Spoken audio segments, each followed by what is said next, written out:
fucking what? You fucking what, mate? You fucking what, mate? Hajime Maste! And welcome back for all my non-Japanese speakers to the Absolutely Unnecessary Podcast. Today, we've got one of Australia's finest, and if I don't say so myself, a handsome young man, Jimmy Crute in the building. What's going on, brother? Much, man. Just getting ready for Auckland. So you know how it is. We just focus in and just focus on that. Grinding. Grinding. Yell at you all the time. Yeah, getting yelled at. Yeah. How you feeling coming into it, bro? Really good, man. Just because we've got 4 guys getting ready for the one card, it's just been the intensity of training's just been fucking unbelievable. That's a nightmare, but also a blessing at the same time. Having 4 dudes in one gym all in the same show, because you gotta make time for everybody, but everybody's in that same fucking locked in, time to work mode. And it's great for you over there, man. Like I've been over to spar with you guys over there at Resilience, and it's you guys got a good group of big guys, but having you, Jake, and Ben all on the same card at the same weight, because y'all fucking. How long have you guys all been working together, man? Cal as well. Yeah, and Cal Potter. He's a bit littler, yeah. No, he's welter. He's welter as well. He was smaller than Jake. He's smaller than Jake. Because hey, for people who don't know this, Jake Matthews is the world's largest welterweight. I was sparring with these boys maybe before my fight in Japan, and I looked at Jake Matthews. I said, "Bro, are you really a welterweight?" And he just kind of grins, and goes, "Hey, yeah." His upper body is like mine, but his leg, he's got a little bit smaller legs. It's insane, and the cat's gassing. But anyway, like training's going well and everything. Yeah, man. We're just hitting it day in day out together. I've never had a vibe like this at training. That's awesome, bro. Like I've been trying to explain it to people out here. Like I really feel like I can't really speak for the rest of Australia and like like Sydney in that area. They kind of had a blow up last year or the year before with Tuitavasa and Tyson and all those boys and everything, but like I really feel like the Vic MMA game over here is, dude, it is poised for a fucking explosion. Man. It's kind of fucking, it's led by you, man. Like last year in 2019, like you had some massive fights, man. Like what are your takeaways from last year? Like last year was good. It started off really well and then finished a bit sour, but I wouldn't be too hard on myself for that one, bro. Like that was, dude. That was one of the at light heavyweight. That was one of the craziest paced fights I've ever seen. Last year was good. All our guys had a big year. For ages, Victoria was sort of getting ignored by the UFC. Yeah, we've always known we've had world class guys, but it's just sort of because we're so far away from the mainstream and stuff. Yeah, we sort of get a bit ignored and. Last year we had Cal get signed, Benny get signed. Jake's had more UFC fights than I've had bloody fights. How old is Jake? He's 24 or 5. Mate, that's the thing that's crazy, bro. It really blows my mind is that I think at 21 he'd had the most of anyone at that age, didn't he? Yeah, I think he was the youngest at one point because he got signed when he was 19. Yeah, because I think some people sometimes have been, I reckon, stupidly critical of Jake at some stages, but they forget how young he is and how long he's not even in his prime. But both you fuckers have legitimately 10 more years till you're in your prime. Yeah, pretty much. So I came home after sparring with you out there at Resilience, and Simon's like, how's Jimmy's double leg? I was like, yeah, it's good, man. It's good. Like I've wrestled all over the world, all over the States and everything, and that double leg, and then I fucking find out that you are 10 years younger than me. And dude, there's something in the water out here right now. It's insane. How long have like you, Jake, Ben, everybody kind of under Dan out there? How long have y'all been kind of rolling together? So myself and Jake was the first person I came and sparred with in Melbourne. Okay. Because I was coming down to Melbourne to spar with another gym. Where are you from originally? I'm Bendigo, which is 2 hours away. Okay. I started coming down, and I don't know. I just saw. I think Jake had just made his UFC debut, and I saw that he posted online about sparring, and I just said, "Oh, can I come down and spar?" And all he said, "Yeah, if you got experience, no problem." And then sort of come down. And that's when I met Dan through Jake, and then I ended up going to Dan's because it was a bit closer, and there was bigger bodies for me. Yeah. And Jake was going there as well too. So, yeah, Jake. I've been training Jake for 7 years, maybe. Dude, that's wild, man. To have the same kind of training. 6 years, yeah. It's been a long time, and then Dan, bit less than that. Yeah. And Benny's been with us for 3 years, and Cal's been there for the whole time too. So wild, man. What so you're not from Melbourne then, so you're up in Bendigo? Yeah, which is You gotta explain all these things to the dumb American. You still go back to Bendigo during the week and stuff, don't you, mate? No, I've moved full time to Melbourne. Okay, fair enough. Now, but I'll still go back and train with my original jiu-jitsu school down with Stewie. Yep. Down in Bendigo, which is an amazing club. So before, like, if you're out in Bendigo when you first started out all this shit, and before you hit up Jake, what was like your original base going into all this? Jiu-jitsu. Just jiu-jitsu. Did you play any sport or anything coming up, or? Nah, I was always a martial artist. Even when I was a kid, I had no interest in non-contact sports. I was going to play rugby. I was going to do rugby, but I had to choose between the two. There's not a lot of rugby in Vic, though. No, it's more up north. They had a union side in Bendigo, and that was it. And it was very fresh. Yeah. Booty stuff. Then you started out in jits? Yeah, I did karate and stuff when I was like real little. And then I started judo when I was 8, and then I think I started really taking it serious when I was in jiu-jitsu, when I started that when I was 12. What grade were you in judo? You were like... there's a green belt. Oh, okay. Well, I actually for some reason thought you were black belt in judo as well. I know. Not to offend the leader of Dan's army and Dan Kelly over there, but I believe we've proven that judo is a myth and it doesn't work. It does work if you bastardize it. You can't just do straight judo. No. Daniel Kelly is probably the only person that is made it MMA efficient. Bro, we talk about it. We've talked about it here on the podcast before that he managed to outstrike guys that were straight boxers and strikers. Yeah. And it's the way that he does it, and he fucking seamlessly strands it together with just that dirty old man kind of boxing where I'm gonna get in your face but foot sweep you in the room. Yeah, the thing with Daniel is when he was fighting, he was so smart, but it looked like he had no idea what he was doing, but he was just so fucking smart, and the way he moved and the way he reads people. Yeah. And just the competition experience, it was when he was fighting, he'd just bash everyone in the room. I don't care who was in there. Yeah. I think you kind of just hit a good thing, man. That competition experience is the one thing that like cats really can't replicate. Shit, I just fucked this whole thing up. They that competition. We're good. That competition experience of like, because he's competed at judo. He competed at the Olympic level, coached at the Olympic level. 4 times. 4 Olympics. That is fucking insane. But then, so for a guy like that to then, Jesus Christ, for a guy like that to go to then to go to the UFC and shit, like it's really no skin off his ass. His fight against Rashad Evans, I mean, he pretty much That's the one you and I are always talking about. Yeah. That was, like, to be honest, amazing, and the fact that he sort of pretty much beat him up on the feet and just using the simple trips to off balance him all the time, and pretty much nearly the same combo over and over. Yeah, pretty much. Jab, hook, cross. 4-time Olympian, top 15 UFC. Yeah. And top 15 Olympian, like as an older guy. Top 15 in the UFC. He was at 40 at that time. Yeah. That's the impressive thing. Commonwealth game rep for wrestling. Yeah, I didn't actually know that for wrestling. So originally today we were supposed to have Ben Sosoli in as well, who's Jake's teammate, and just a fucking that man has had some of the strangest luck in the UFC ever. Fucking, is he set the record for the most no contests? He would have to, but how much bullshit has the kid faced? Right, my Samoan friends, my Samoan mates. All three of them. Pronunciation, by the way.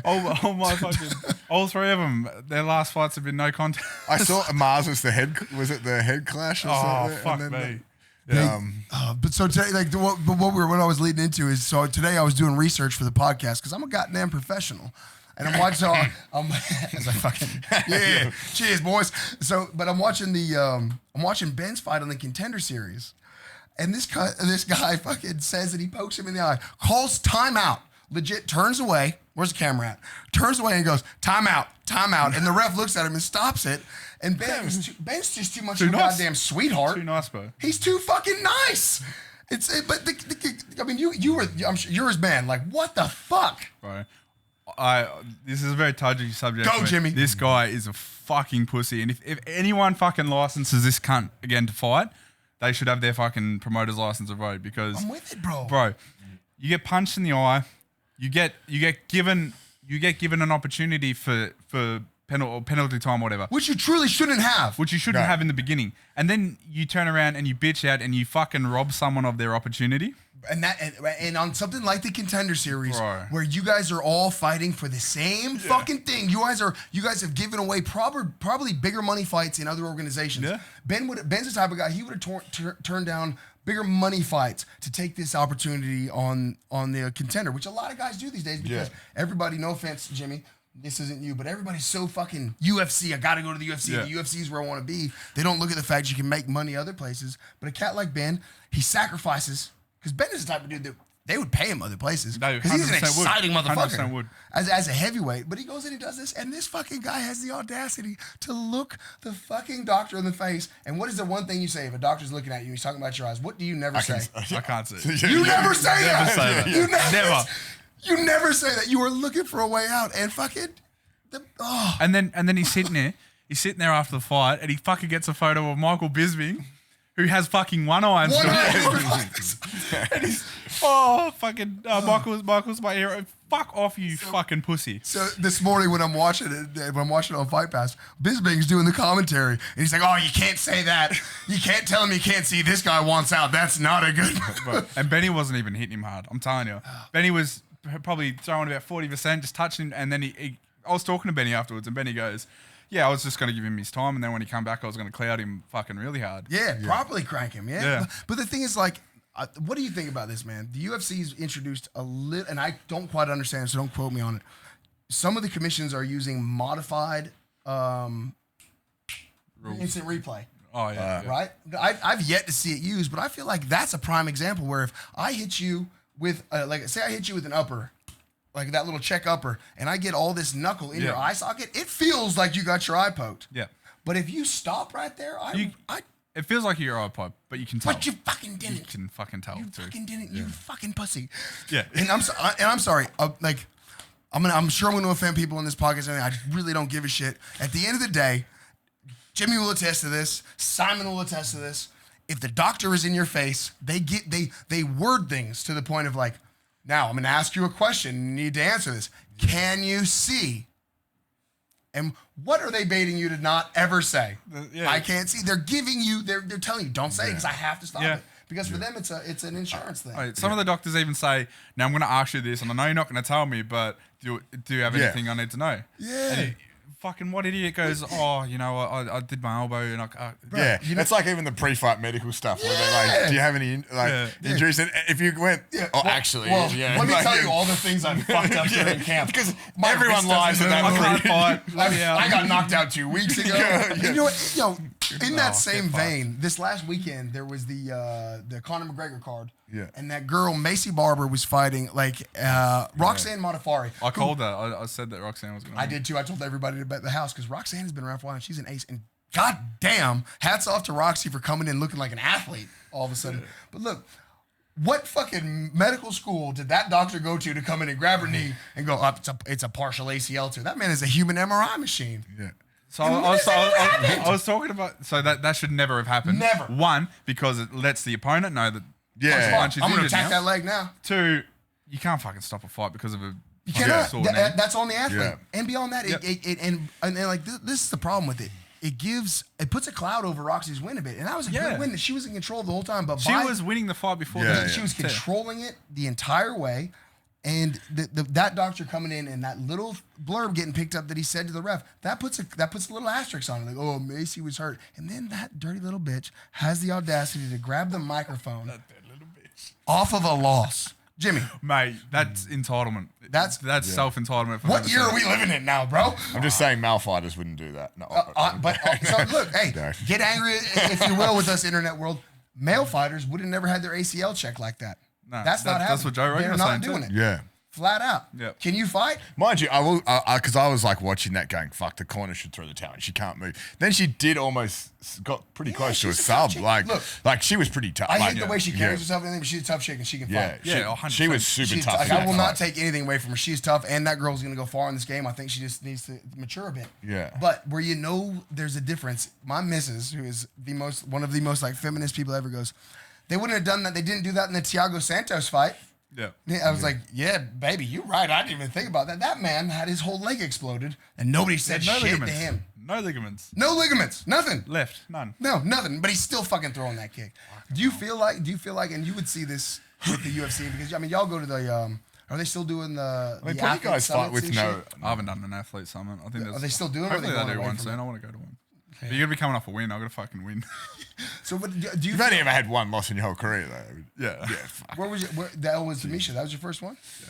Really? Yeah. God, that was a wild fight. I was watching it today. Fun. People, if you guys want to see, like, can you pull up his Misha fight? Do we have access to that? Or are we gonna get pulled? I'm gonna actually just tell you about like Jimmy's first fight, because I was at Hex when Ben Callan wasn't. Yeah, Ben Callan. Callan. Like Ben Keller. how actually like a board even sanctioned that? Like you had no striking fights, no amateur MMA. Ben Callan's had 30 kickboxing ish, and was maybe at this stage 16-5 pro MMA. Jimmy's 18.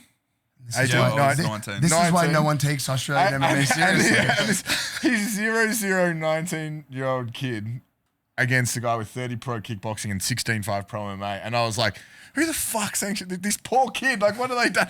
And then Jimmy just, no offense to Ben, but belted fuck out of him, took him down at will. I just go, he just fully jiu-jitsu'd him. I will say my jaw still clicks to this day. Ben can crack a little bit.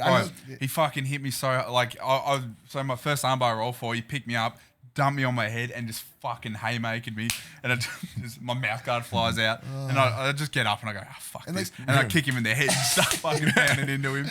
Yeah. Bro, because it's this isn't some random guy that Jimmy had a bunch of fights. Like, this guy's had good success in boxing. He won an IBO title. He's undefeated. Ben, he's good. I met the guy in Thailand, and then he switched over to boxing full time and won a mid-major belt. Yeah. The dudes. Who was managing you, or did they just have that much faith? And after training with your brother, they were in the right spot. They had the right amount of faith. So we had been hounded because I had one amateur fight. Did you murder the guy and just know you wanted to play like with 30-second armbar. Excuse me, that's not that cool, bro. So, jiu-jitsu doesn't work. Yeah, jiu-jitsu doesn't work. So we were trying to get a pro match for fucking ages. Yeah. I would have had my first pro fight when I was 18 if it was up to me. Like, I was just trying, and no one would put me on. And then Trent sort of said to Sam at the time, he's like, oh, you know, that's the Hex Cats. Yeah, that's the owner of Hex. He goes, oh, you know, we might have a fight, but the guy's way too experienced. You shouldn't, like, you won't even probably get sanctioned for it. And Sam just goes, fucking, you give that fight to anyone else, because we just try. We just win, lose, or draw. You just want to give it. Because if I go in there and at least have a good performance, I'm gonna get a fight elsewhere. Right.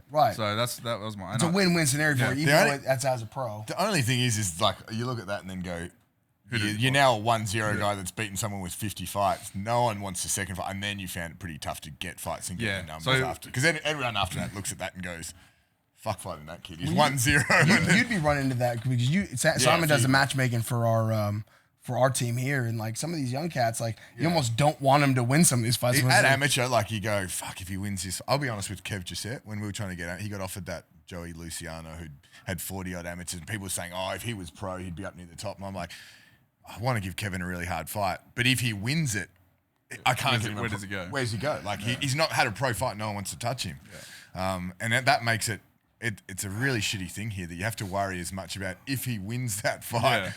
Yeah, not only if he loses, like, you know. Then where do we go from here? Yeah. I was sort of lucky in my second because my second fight got matched like that because my turner would just fight anyone. Yeah.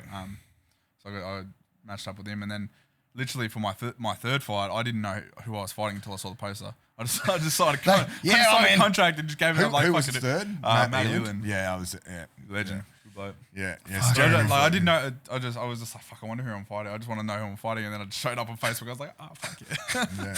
Because he took that. Because you had a couple of pullouts on that one, and then he jumped in late or something. I can't really remember. I reckon I might have had a few pullouts. How many fights did you have on like the local regional scene before you went over? Because you did Contender Series, right? Yeah, I had 7. You fought a cat from Alaska on the Contender Series, I think.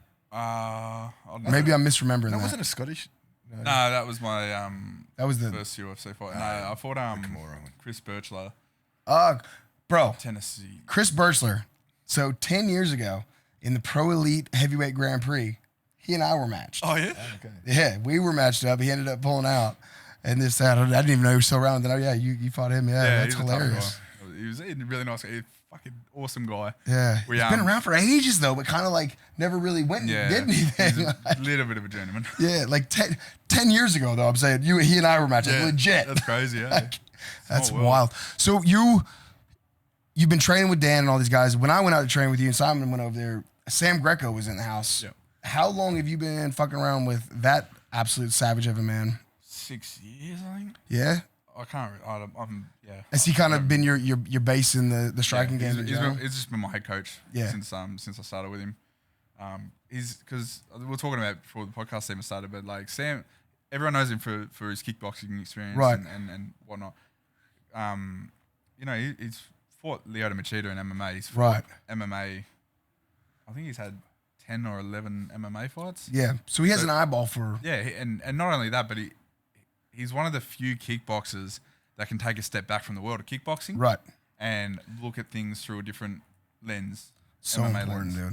So important, like, because you see so many guys that like, I'm a kickboxer or I'm a boxer. This is how we do things. Yeah. And it's like, no, you don't understand. It's not gonna work. Like, yeah. Well, Sam's the type of guy that he'll show you something and I'll just be like, oh, what about this? And then some coaches just go, nah, fucking my way or the highway. But Sam will either say, no, I want you to do it this way for a certain reason, or he'll think about it and go, oh yeah, no worries, right. You can do that too. Yeah. He's not a closed-minded person. He's very open-minded, and that's super important for MMA. No, it's massively important to be able to think outside of that box, and like to be able to take a guy like I would like if you have a guy like you're gonna coach him differently than if you have a Craig Jones or something like that. You're not gonna have them doing the same shit. No, exactly. Jimmy was a really like I know you've gone most of your fights you've shown your striking in the UFC, but I mean grappling. I don't think people are aware of how good your grappling base is. You were very pure grappler when I first started. When you first started, like, people forget. So like, it seems like every single fight, like if I submit someone, everyone sort of sleeps on my striking for the next fight, and then I knock someone out, and then everyone sleeps on my grappling, and it's just a never-ending cycle. Everybody's got short-term memory, man. Yeah, I think it happens to everyone in this sport. Yeah. I think where'd I park? I think because my record's pretty like I got.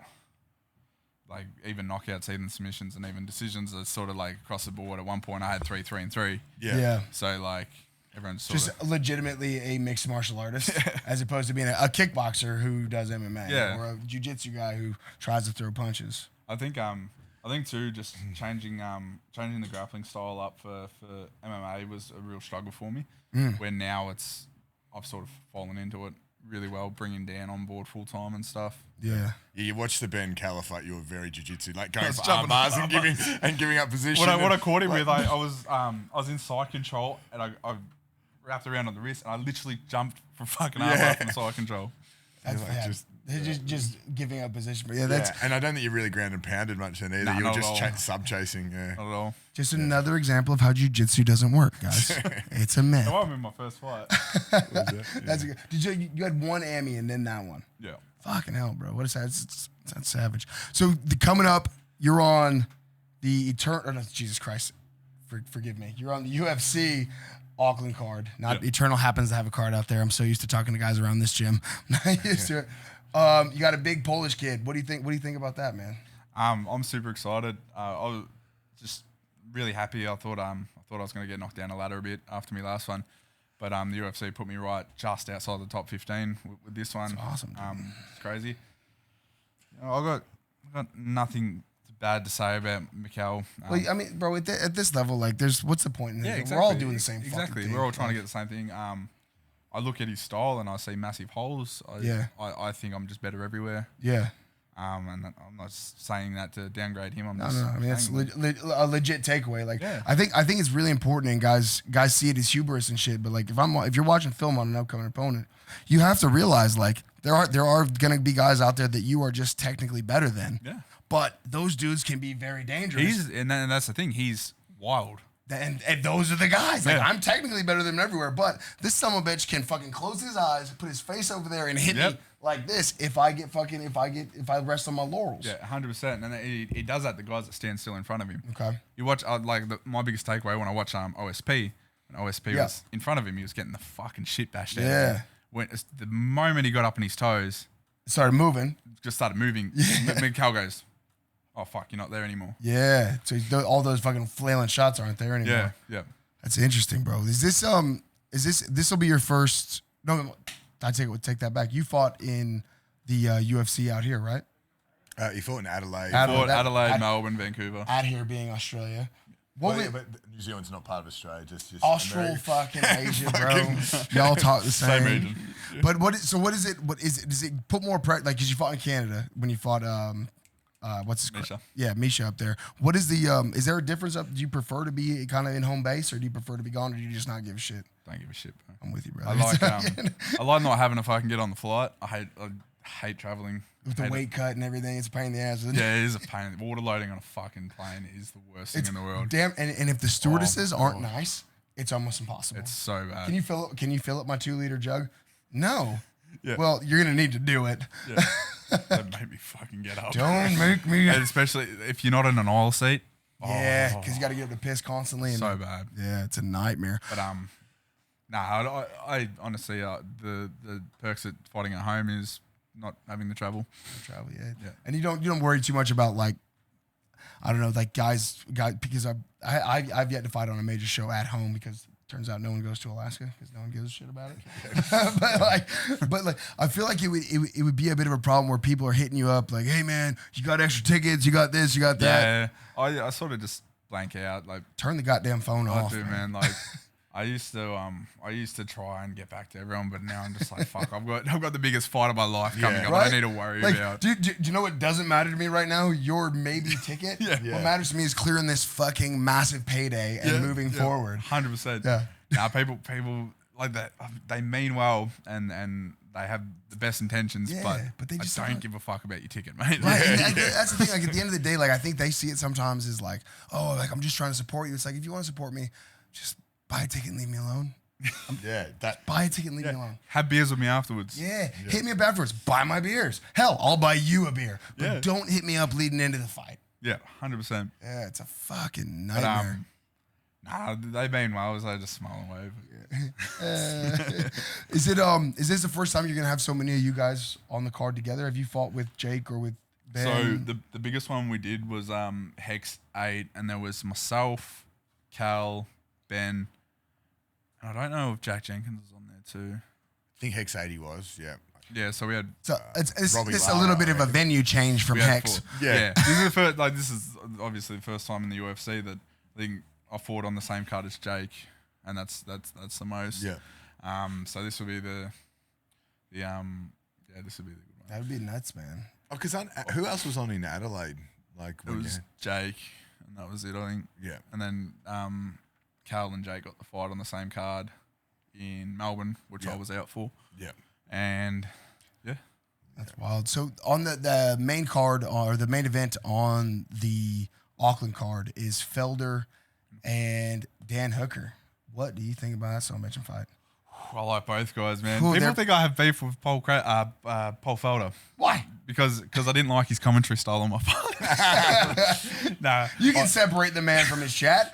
I really like Paul Felder. He's actually a really nice guy, and not all of it, but a little bit of what he was saying on his commentary was probably right, but it was very biased. But they come across as being super biased sometimes. Yeah, but I think he says himself sometimes when he's being super critical of someone, it's because he likes the guy. Right. And it's true. I didn't realize until I commentated, and you find yourself being a little bit critical. What did you commentate on? Part the Hex one time. Yeah? How'd that go down? Was that dude, talk about changing the gloves in for something else. How'd that go down? I enjoyed it. Yeah, I thought it did all right. I was calling shots that were happening and stuff. Yeah. I was pretty happy. It's harder to predict in amateur. And you always find yourself, you're always going, oh, he should be doing this, but you can't expect him. Yeah. But it's a good fight. If these guys weren't shitty amateurs, this would be happening. Yeah, exactly. They're just gonna close their eyes and brawl, and it's gonna be entertaining. Fuck yeah. And sometimes I like the amateur fights are exciting because pros are more measured. And sometimes you just see it's like barn burners. And fucking not sometimes. If you ask me to go to like a local level pro fight or a local level am fight, I'm going to the AM fight as a spectator. I'm going to the AM fight every time because I want to see fucking weird shit. Violence. Carnage. I want to see some carnage. Yeah. And some people just, and half the time you don't know if they're going to come and be killers or cow, or you just don't know what you're going to see.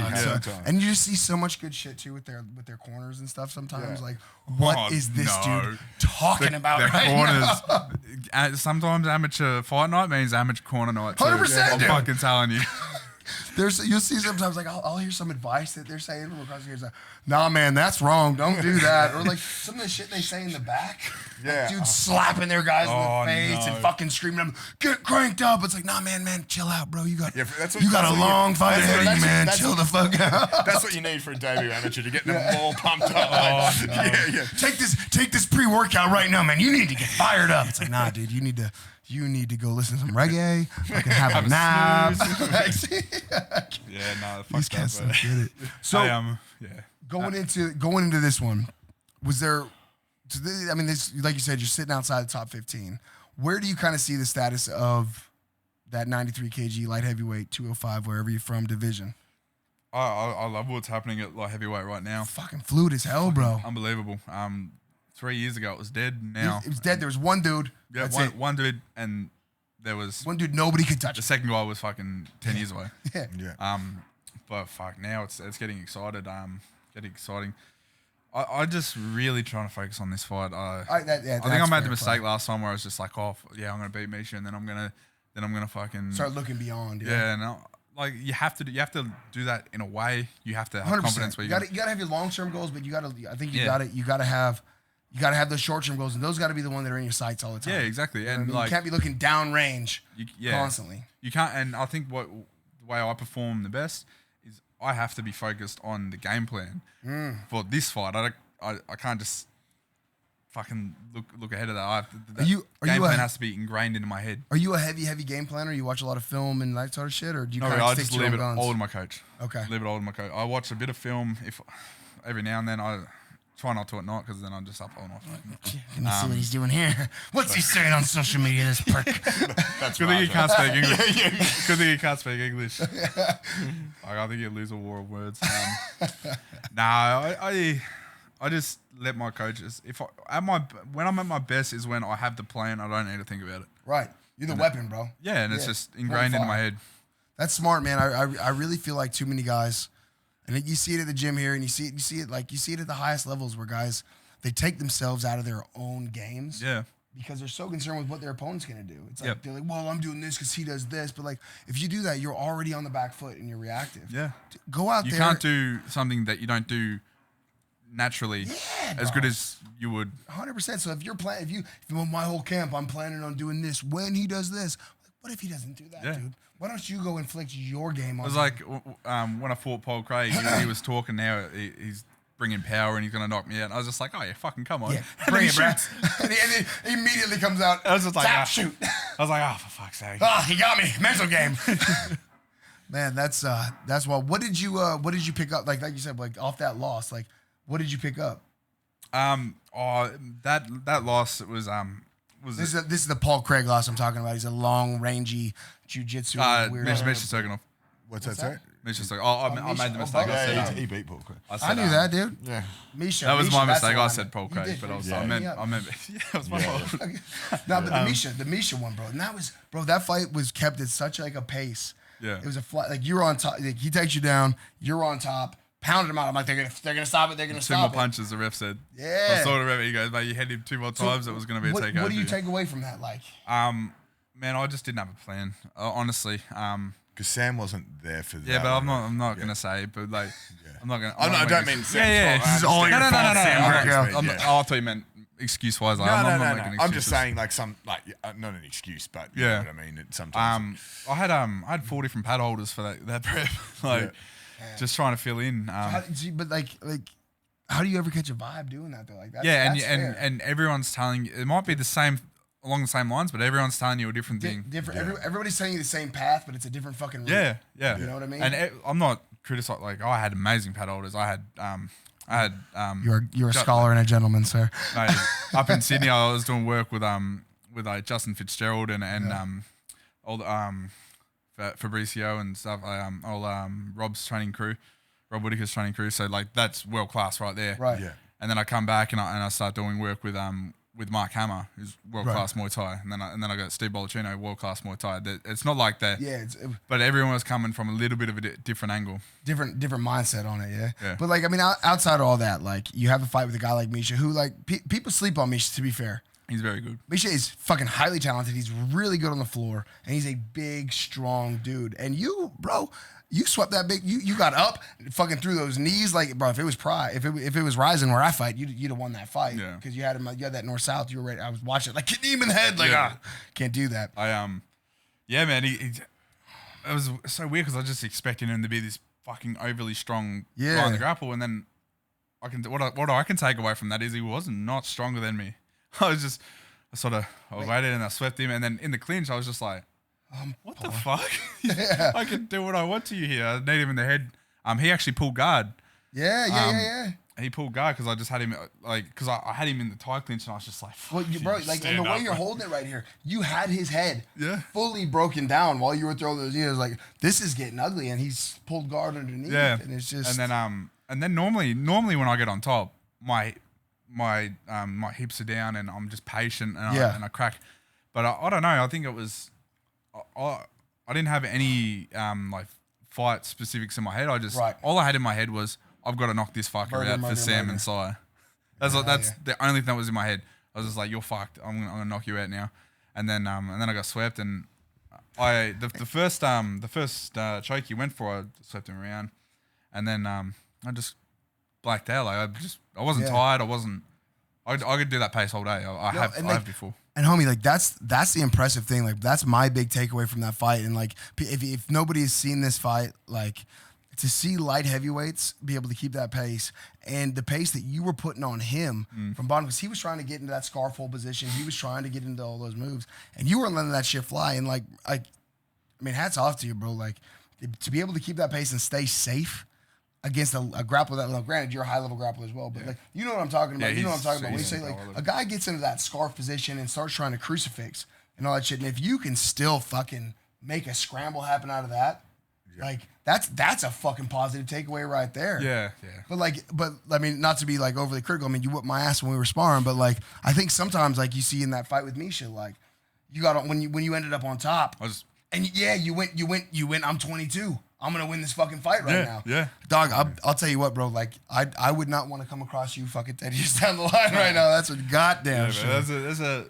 See, like, it burns me because I know that I wasn't. No matter what would have happened in that fight, I know that I wasn't switched on to where I have. Not saying it's gonna change the fight, but I'm super happy with what I've taken away from it. Mate, but like I feel like that's the most. That's the most anyone can ask for. If you can walk away from something like that with positive outlooks of like, you know what, the guy, that was his day. He got it. Yeah, but man, I'm a more dangerous motherfucker now. Like, I'll see you down the line. Yeah, I can take confidence away from that too. Like, man, he's supposed to be the strong. Like, he's supposed to be freakishly strong. Everyone that's fought him said everybody talks about it. And I just. They all talk about his top pressure. And I legit saw you from crucifix bench press this motherfucker up off you like, not today, not today, motherfucker, not today, bro.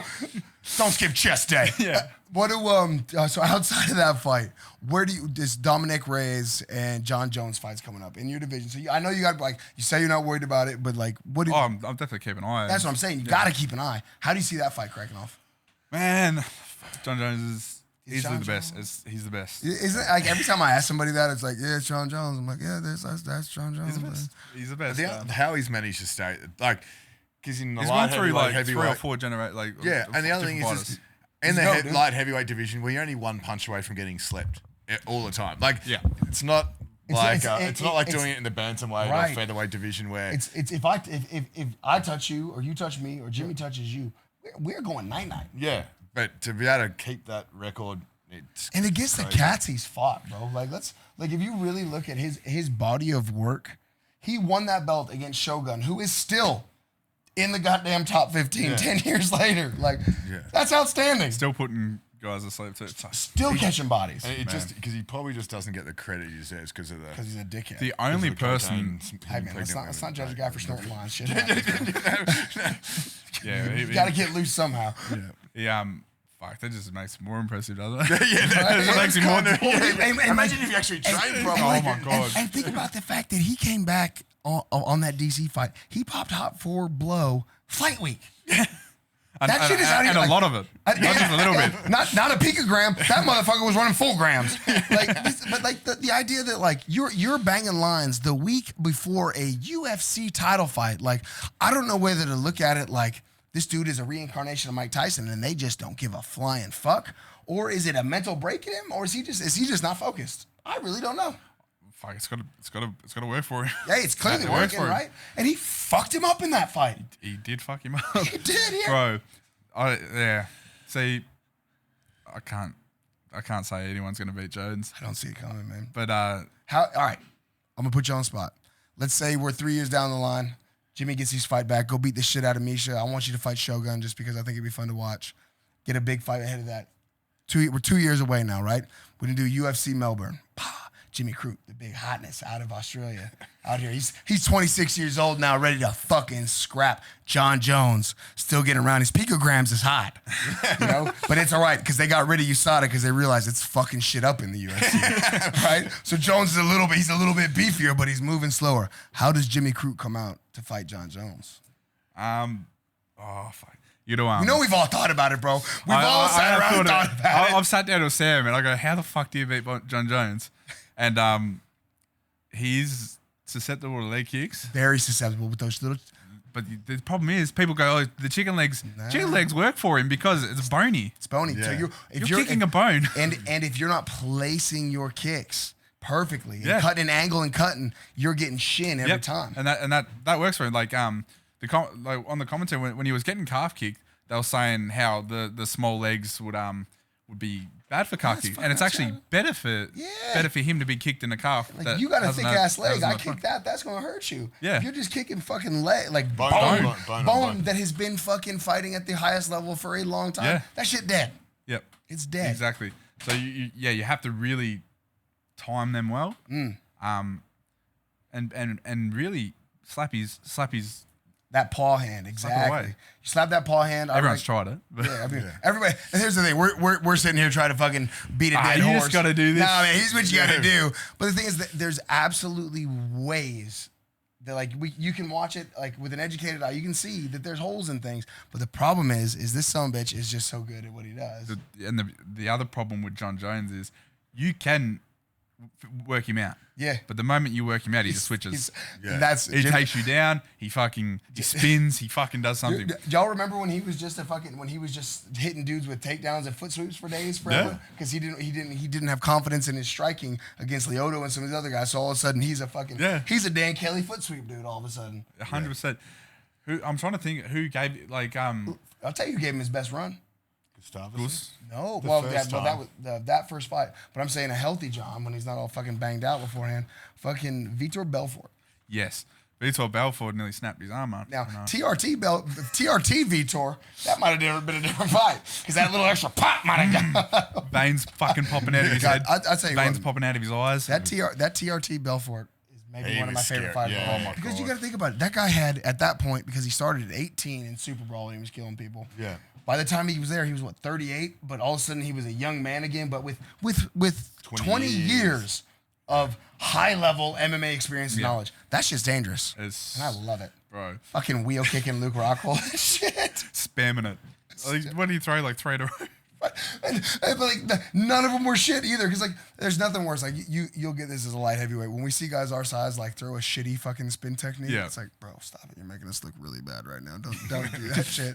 But then Vitor comes out. You've never seen him throw a head kick in his life, and it's got just cork to it.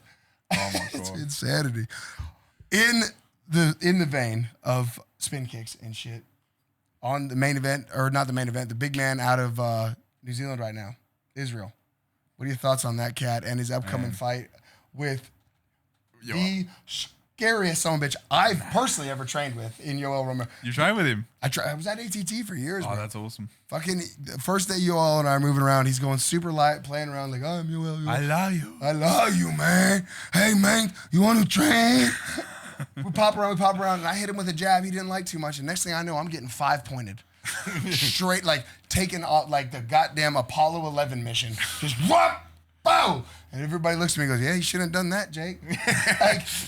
And the scary thing about Yoel is he's from Cuba. You know, you guys wouldn't all get this out here in Australasia, but like the Cuban athletes, they all lie about their age, right? So Yoel's meant to be 43 or whatever. I guarantee you, Yoel Romero, 57 years old. Aside from that, what is your take on that matchup, and then the potential matchup with him moving up? What do you think? I don't think he moves up, bro. I don't know. That's a bad idea. He's a skinny. He's light in the ass. I'm gonna let you talk, but he's light in the ass. But he's just sticking out. I've seen him outside the camp. Man, I fucking love Israel. He's a great guy, bro. He's a great guy. People call him. Even in his interviews, I don't really think he's that cocky. I just think he's very confident. As shit, and he should be. If you meet him in person, man, he's the nicest guy you'll ever meet. I've trained with him a bit out in Thailand, and like you're hitting the nail on the head. Everybody's got this real sour taste in their mouth for him for some reason. I really don't understand quite why. People just top hobby syndrome. Also, because he beat in Australia. I think in Australia, because he beat Rob, and everyone loves Rob too. But, man, Rob's my all-time favorite fighter. But he's a tough Bobby Nux. But I really truly don't understand like the hate that Izzy gets on some levels. Because just because he's so successful, I think people don't like it. That's what it is. Because they wish they could do that. Yeah. I think you might be dead on that one. Just fucking everybody wants to pull the guy down that's fucking flying. I look at that and I get inspired. I go, fuck, that's possible. I gotta figure out a way to beat this dude's ass. Yeah, where people go, oh, fuck him. They try and discredit it. Just to make himself feel better. It's hard living at the top, I reckon. Heavy's the head that wear the crown, you know what I mean? Yeah. For real. That's why like a lot of like even like Connor and stuff, they're just so good at blocking it out and not giving a shit. Yeah. Did you watch the Connor Cowboy this weekend? Yeah. Of course you did. It was very hard for me because I love Cowboy. Right. Yeah, but I knew it was What was our text beforehand? I knew we were both like... We're texting beforehand. We both wanted Cowboy to win, but we're like... I really want Cowboy to win, but... He's not going to. Yeah. It's better for the sport. McGregor wouldn't, so... Sport needs to start moving forward. Like, it's guys like Cowboy and shit, they've been great. They've really laid the foundation for where we're at today. For more athletic sort of guys like yourself coming in and everything, guys like Cowboy, they've laid the foundation for that, but now it's the next level of dudes. New wave. They can do more. Yeah. It sucks seeing a guy like Cowboy lose, though. It always sucks seeing Cowboy, but the good thing is he doesn't really... He doesn't give a flying fuck. Like, I'm sure he does a little bit, but I wonder how much he's just having fun. He can cry in pools of money from that. He can have a cry and dive into that pool of coins like Scrooge McDuck, man. Yeah. It's on. No, but I think Israel and I don't know why people think that Israel's scared of Yoel. He will pick that fucking boy apart. The fact that he called that fight, lets me know that he's not scared at all. And is he like? You hit dude, he's gonna pick him apart, man. You gotta pick him apart. If Rob can do that sort of similar game plan and keeping away, hitting and moving with the extra reach and how Israel does. If Yoel thinks he can just sit like this and not get fucking worked around, bro. What do you think about them giving him the shot after a loss? I know you don't get too tied up in that shit, but it's I know why they did it, but I don't. It lets you know this bitch is coming to WWE, bro. It's the entertainment industry now. Yeah, I think if they wanted to do that, they should have just gave Rob an immediate rematch. That would make more sense. To me, that makes more sense. He beat him twice. I mean, yeah, it's an interesting thing, and then like I get Paulo Costa's coming off of because he should have been the number one guy. Yeah. He's injured or whatever, but like injuries happen. He's recovered remarkably quick. God bless you, Jimmy Crute. I never want to touch on things in here, but that man's got that good acai down there or something, bro. Good acai. Hey, thanks, Squad and acai. I heal my bicep. I heal my bicep. My bicep is no hurt no more. I hit very hard.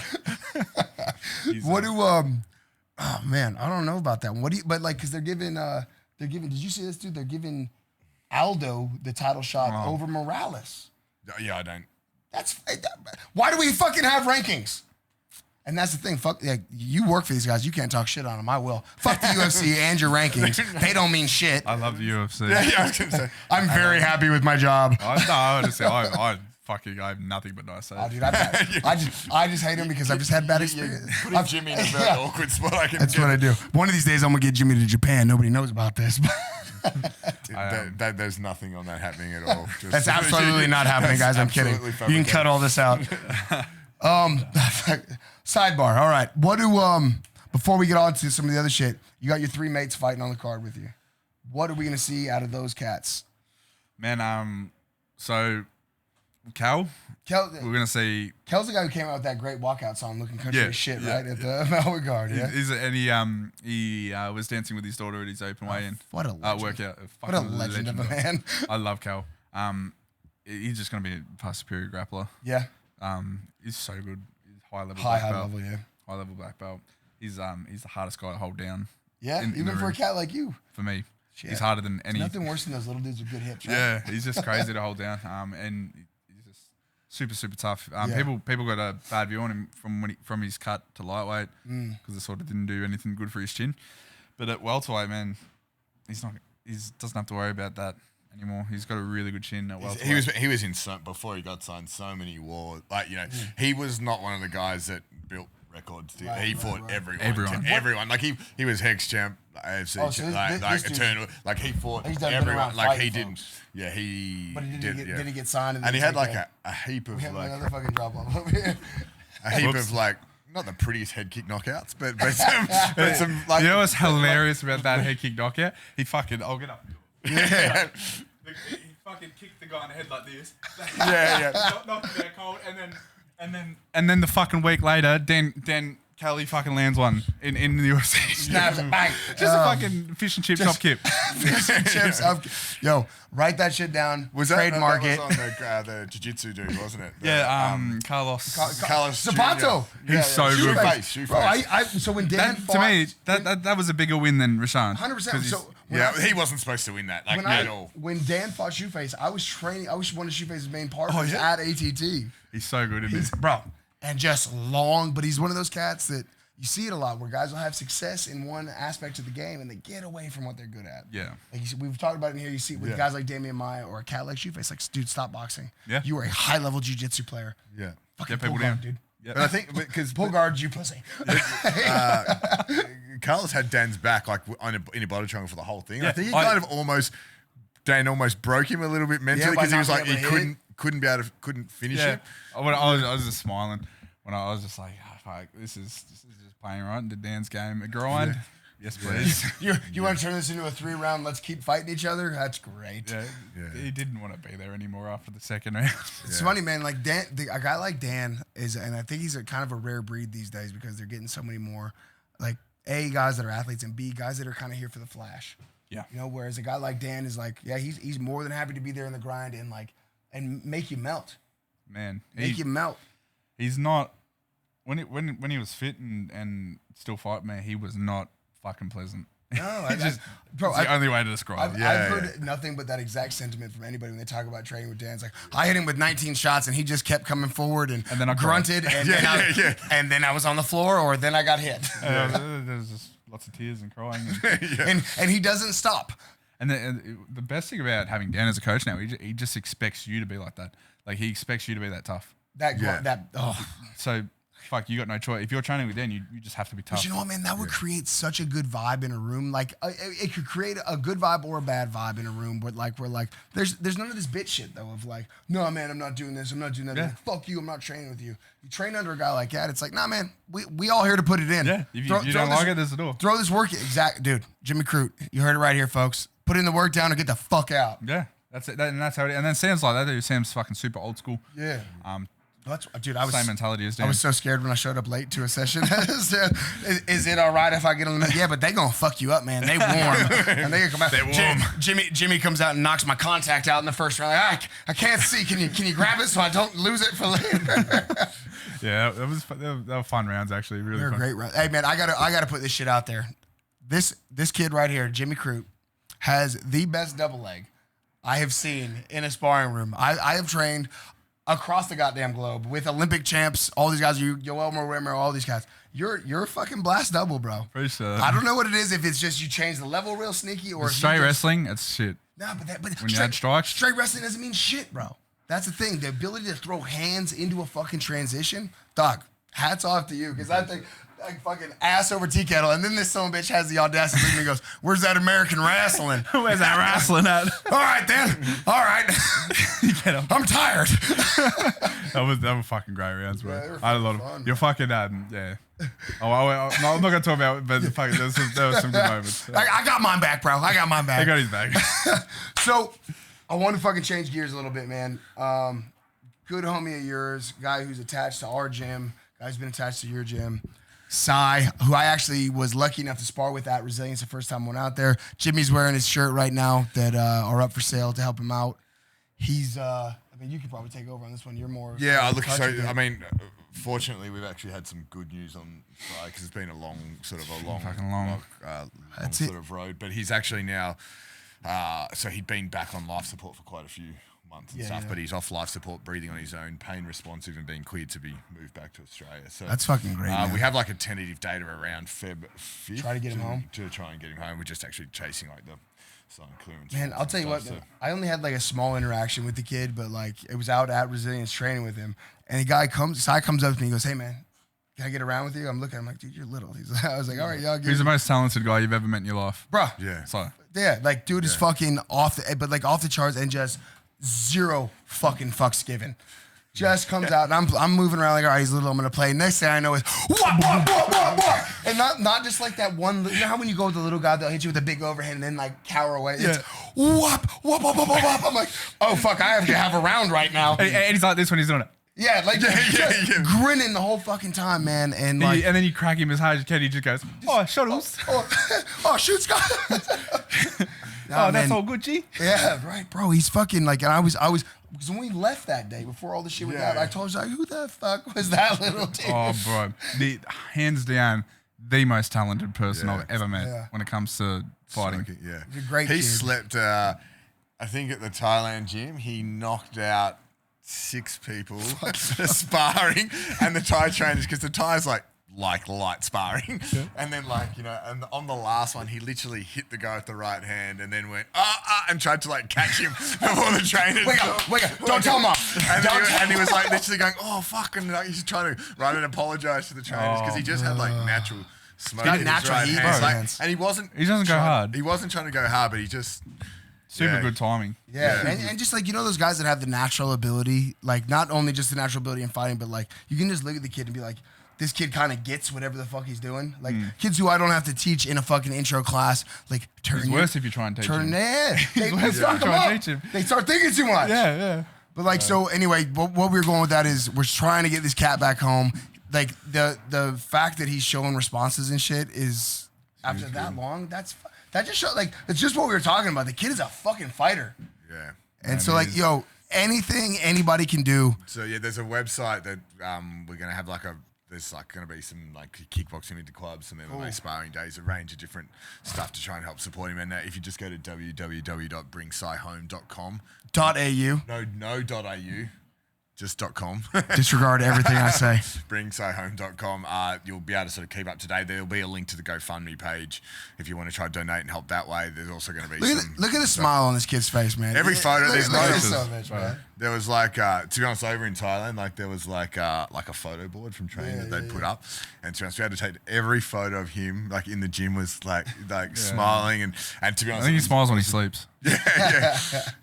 So anything anybody can do, man. We like. So go to that website, either donate or if you're an amateur and you want to get join one of the events and just Okay, if you guys want sharing, or even just sharing it, and there'll be 100%. You can also buy the t-shirt that. Check out this shirt, Flex Force, bro.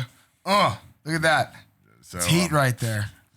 So, guys, and the proceeds from that shirt, the proceeds from, like Simon was saying, if you want to get an amateur events smoker, will go to help. Any of that stuff, all that shit's going that way. Yeah. So, anything anybody can do would be great. And then the next thing is, Jimmy, you and your boy Jake, you guys are doing some bushfire seminars. Yeah. Coming up. We're talking about doing some stuff aside too. Okay. But we're just we're just doing a bunch of charity seminars. 100% of the proceeds going to charity. Not making a cent out of them. So, yeah. Whereabouts is it? Any particular? We haven't got any. We'll probably just get the fight out of the way first. Yeah. And then we did one in Ballarat last week, and a really good turnout. Had a lot of fun doing it. And Okay. All right, brother. Well, hey, man, everybody make sure you guys turn into the UFC Auckland. Outside of the main event between Felder and Dan Hooker, you're going to be able to see 4 of Melbourne's own. You're going to be able to see this fucking monster right here, Jake Matthews, Callan, and Ben, whose Samoan butt didn't decide to come up today, even though I did all that research for him. In Ben's defense, he wasn't actually supposed to be here. No, I'm blaming him. Ben, I want rounds, bro. I want rounds. Can I just get one thing clear? Ben Sosoli is the biggest piece of shit I've ever met in my life. I fucking hate him. Write that shit down. Oh, man. Hey, guys, hey, before we wrap up today, a big thanks to everybody who came out to Absolute St. Kilda and helped raise money for the bushfires and the grappling seminar this weekend. We had a great turnout out there, and a big congrats to Oliver Smith. He's one of my main guys getting ready for my fights. He decided to move up in weights and see how he could do against the big boys at Grappling Industries. Got 3 submissions and 1 points win, which is bitch-assness, basically, Ollie. And you know what? Congrats to him. Keep eyes on that cat. He's going to be real big in the future for us around here. And, guys, that's it, man. Jimmy, appreciate you coming in, putting up with us. Appreciate it. Once again, this shit's been absolutely unnecessary. Make sure you can find it on YouTube, iTunes, Spotify, all that other horse shit. Other than that, enjoy your Australia Day weekend and get on the piss.